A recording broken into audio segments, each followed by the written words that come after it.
Hello everyone, welcome to Kukreja classes. In this video, I will explain you about sets. Sets introduction. इस video में मैं आप लोग को सेट्स के इंट्रोडक्शन के बारे में पढ़ाऊंगा.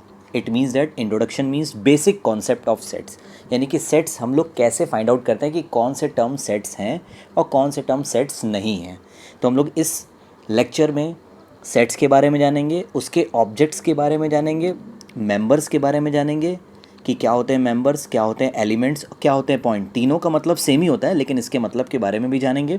ओके फिर हम लोग बिलोंग्स और नॉट बिलोंग्स के बारे में भी जानेंगे. अब हम लोग सबसे पहले अपने चलते हैं डेफिनीशन पे, सेट और उसके ऑब्जेक्ट्स पे.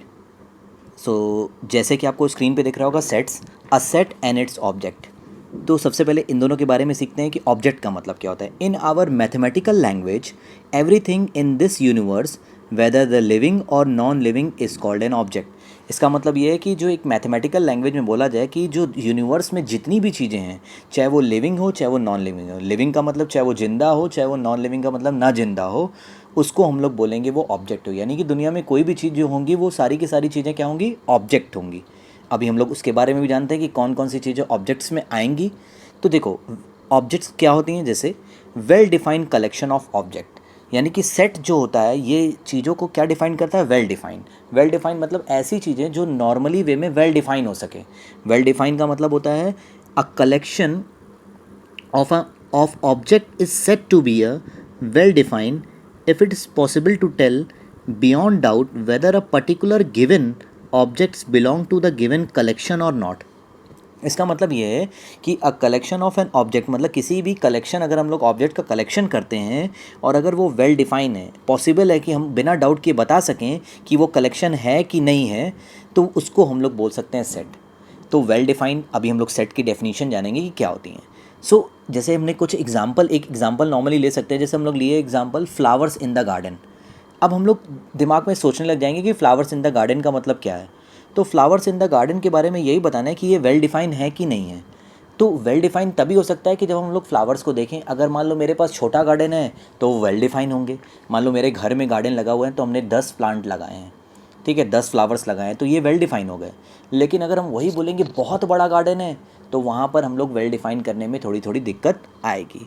तो इसी के हम लोग सेट और इसके ऑब्जेक्ट्स के बारे में पढ़े, यानी ये ऑब्जेक्ट्स है और ये well defined collection of object है. अब हम लोग नेक्स्ट डेफिनेशन जो है वो मेन डेफिनेशन जो है वो सेट के बारे में जानते हैं कि सेट होते क्या हैं. सामने एक डेफिनेशन दिख रही हुई सेट की डेफिनेशन. सेट की डेफिनेशन पढ़ते हैं. सेट अ वेल डिफाइन, यहाँ वेल डिफाइन आ गया, collection of an object is called a set. यानी कि जिस भी चीज़ को हम वेल डिफाइन कर सकें तो हम लोग उसको बोलेंगे ऑब्जेक्ट. उस ऑब्जेक्ट को हम लोग क्या बोल सकते हैं, वो सेट है. ठीक है. अब वो ऑब्जेक्ट क्या होते हैं, the object in a set, मतलब जो ऑब्जेक्ट सेट में यूज़ होते हैं आर कॉल्ड इट्स मेंबर और एलिमेंट और अ पॉइंट. यानी कि मेंबर से भी रिप्रेजेंट कर सकते हैं, एलिमेंट भी बोल सकते हैं और उसको पॉइंट भी बोल सकते हैं. ओके. यानी कि वेल डिफाइन का मतलब जो चीज़ें वेल डिफाइन हों. अब वेल डिफाइन का मतलब कौन कौन सी चीज़ें हो सकती है. तो एक एग्जांपल हम लोग ले सकते हैं कि फर्स्ट 5 नेचुरल नंबर. तो मैंने फर्स्ट 5 नेचुरल नंबर बोले, फर्स्ट 5 नेचुरल नंबर. तो फर्स्ट 5 नेचुरल नंबर क्या होंगे, 1 2 3 4 5. तो ये वेल डिफाइन है, तो इसको हम लोग बोलेंगे सेट. अभी हम लोग इसको रिप्रेजेंट करने का तरीका भी दिखाएंगे कि कैसे हम लोग पहचानेंगे कि ये सेट है और कौन सा ऐसा सेट नहीं है. ओके, और किस तरीके से हम लोग सेट को रिप्रेजेंट करते हैं. अब हम लोग सेट्स की नोटेशन के बारे में जान लेते हैं. नोटेशन का मतलब होता है हम लोग सेट्स को कैसे रिप्रेजेंट कर सकते हैं. जैसे हम लोग सेट्स का मतलब जान गए कि सेट जो होती है वो वेल डिफाइंड कलेक्शन होती है, तो उसी तरीके से सीखते हैं कि सेट में एलिमेंट होते हैं और जो वेल डिफाइन होते हैं. सिंपल सी बात है. अब नोटेशन कैसे डिनोट होगी, तो नोटेशन का मतलब होता है we usually denote sets by a capital letter. मतलब अगर जो हम सेट को डिनोट करेंगे तो वो कैपिटल लेटर से करेंगे और जो उसके एलिमेंट होंगे वो स्मॉल लेटर से करेंगे, जैसे ए बी सी डी, जो भी स्मॉल लेटर. यानी कि जो अंदर के एलिमेंट होंगे उनको हम लोग स्मॉल लेटर से लेंगे और जो बाहर हम सेट को डिनोट करेंगे उसको हम लोग हमेशा कैपिटल लेटर से लेंगे. लाइक एक एग्जांपल हम दे देते हैं. जैसे अगर मान लो हमने लिखा ए इज़ इक्वल टू, हमेशा याद रखें कि सेट्स को हमेशा करली ब्रैकेट में रखते हैं, ऐसे वाले ब्रैकेट्स में. हमने ऐसे लिखा 1 2 और 3. तो ये जो 1 2 3 लिखा इसको हम लोग बोलेंगे ये एलिमेंट है. क्या है ये, एलिमेंट है. और ये जो ए मैंने लिखा इसको बोलेंगे हम ये सेट है. तो set is always denoted by capital letter, और जो उसके अंदर के पार्ट होते हैं जो करली ब्रैकेट्स में हम लोग शो करते हैं, उसको जो अंदर शो करते हैं उसको हम लोग बोलते हैं एलिमेंट, जो कि हमेशा स्मॉल लेटर में शो होते हैं। और अगर नंबर की फॉर्म हो तो नंबर तो स्मॉल और कैपिटल तो होता नहीं है, तो इस तरीके से हम लोग इसको शो करते हैं। जैसे कि नीचे देखिए 2 पॉइंट्स दिए हुए हैं, लिखा हुआ है if X is an element of set A, तो सेट ए का है तो we write X belongs to A, which means X belongs to A. अगर if X is not an element of set A का नहीं होगा तो we write X doesn't belong to A. तो ये बिलोंग्स और नॉट बिलोंग का ये साइन होता है। जैसे यहाँ ई दिख रहा है तो ई का साइन नहीं होता है, वो इस तरीके का रिप्रेजेंट होता है। अभी हम नेक्स्ट पेज में आपको शो करेंगे कि कौन सी चीज़ें बिलोंग्स कहलाएंगी, कौन सी चीज़ें बिलोंग्स नहीं कहलाएंगी। अभी एग्जांपल्स हम लोग देख सकते हैं कि बहुत सारे फ्यू एग्जांपल्स हैं, जिसके बाद ये टॉपिक ईजिली क्लियर हो जाएगा कि कौन सा नंबर बिलोंग करेगा, कौन सा नहीं करेगा। मैंने कई सारे एग्जाम्पल्स लिए हैं इन एग्जाम्पल्स को समझाने के लिए, तो सिंपली वे में हम लोग समझ सकते हैं। लाइक एग्जाम्पल, सबसे पहले note.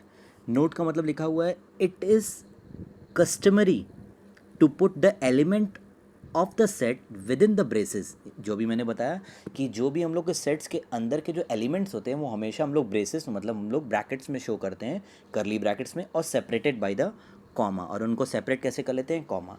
Late us take one example. Example number 1 लिखा हुआ let A be the collection of the first 5 natural number. तो पहले 5 नेचुरल नंबर लेना है तुमको। तो ए सेट का नाम है, तो A is equal to curly bracket 5, first 5 natural number, तो 1 2 3 4 और 5। तो ये फर्स्ट 5 नेचुरल नंबर हो गए। ओके, अब पहले 5 ये नेचुरल नंबर हमारे पास हो गए सिंपली वे में। सेट्स क्लियर हो गए। अब हम लोग निकाल सकते हैं कि जैसे ये ए जो है वो सेट है। अब हम लोग ये कह सकते हैं कि देखो ए जो है वो बिलोंग कर रहा है पे, ए पे।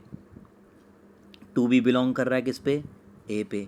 3 भी बिलोंग्स कर रहा है किस पे, ए पे। ये देखो जैसे ई होता है ना, इसी तरीके से ऐसे रिप्रेजेंट जब करोगे तो इसको हम लोग बोलेंगे बिलोंग्स। और जब इसी ई को ऐसे रिप्रेजेंट करके ऐसे काट दोगे तो उसको बोलेंगे डज नॉट बिलोंग, यानी कि उस नंबर पे बिलोंग नहीं कर रहा है उस सेट में। अगर हम लोग लिखते हैं कि 4, तो 4 बिलोंग्स टू 4 बिलोंग्स टू ए। 5 पूछेंगे तो 5 बिलोंग्स टू ए। तो ये सारे नंबर्स क्या कर रहे हैं, बिलोंग्स कर रहे हैं ए पे। अगर हम वही पूछ दें कि 6 है, 6 बिलोंग्स कर रहा है क्या ए पे, तो बिल्कुल नहीं, तो ये डज़ नॉट बिलोंग हो जाएगा। 7 पूछेंगे तो वो भी डज़ नॉट बिलोंग टू ए हो जाएगा। तो इस तरीके से हम लोग एग्जाम्पल लिया, और इस एग्जाम्पल से हमने क्लियर हो गया कि कौन सी चीज़ें बिलोंग्स हैं, कौन सी चीज़ें डज़ नॉट बिलोंग है। Is that clear? कुछ और एग्जाम्पल्स भी देखते हैं। कुछ और एग्जाम्पल लिखते हैं। लिखा हुआ है कुछ example number 2, let be the collection of all the vowels in English alphabet. तो ऑल द वॉवेल्स, तो बिल्कुल सी बात है, ये वेल डिफाइन है, काउंटेबल है। तो इसका मतलब हम लोग लिख सकते हैं B is equal to, we take a curly bracket, ए ई आई ओ और यू। ओके, क्या ले लेंगे, ए ई आई और यू। इस तरीके से हम लोग आसानी वे में हम लोग डिफाइन कर सकते हैं। ओके, अब हम लोग इसमें भी हम लोग बिलोंग्स और नॉट बिलोंग्स पूछ सकते हैं। ए ई आई ओ यू में अगर हम पूछेंगे कि क्या, हमने पूछ लिया कि क्या स्मॉल बी बिलोंग्स कर रहा है बी पे, तो बोलोगे नहीं sir, does not belongs to B, तो बिलोंग ही नहीं करेगा। और हमने पूछा कि ए बिलोंग्स कर रहा है, तो बिल्कुल बोलोगे हाँ, ए बिलोंग्स कर रहा है बी पे। अगर हम पूछ दिए 1, तो 1 does not belongs to B. तो इस तरीके से बिलोंग्स और डज़ नॉट बिलोंग्स हम लोग इस एग्जाम्पल्स के थ्रू भी समझ सकते हैं। अब कुछ और एग्जाम्पल्स लेते हैं। कुछ और एग्जाम्पल्स भी हैं। एग्जाम्पल नंबर 3 देख लेते हैं, क्या लिखा हुआ है एग्जाम्पल नंबर 3 पे। लिखा हुआ है consider the collection of all interesting books in the library. अब पूछ रहा है कि ऑल इंटरेस्टिंग बुक, तो अब बुक में be interesting to one but not to other. Simple सी बात है कि सब बुक इंटरेस्टिंग सबके लिए हो सकती है कि नहीं हो सकती, हमें तो पता नहीं है। Consider the collection of all interesting book in the library, तो कैसे पहचानेंगे कि कितनी इंटरेस्टिंग बुक्स है। हम लोग we are not definite as which books are there in our collections में है।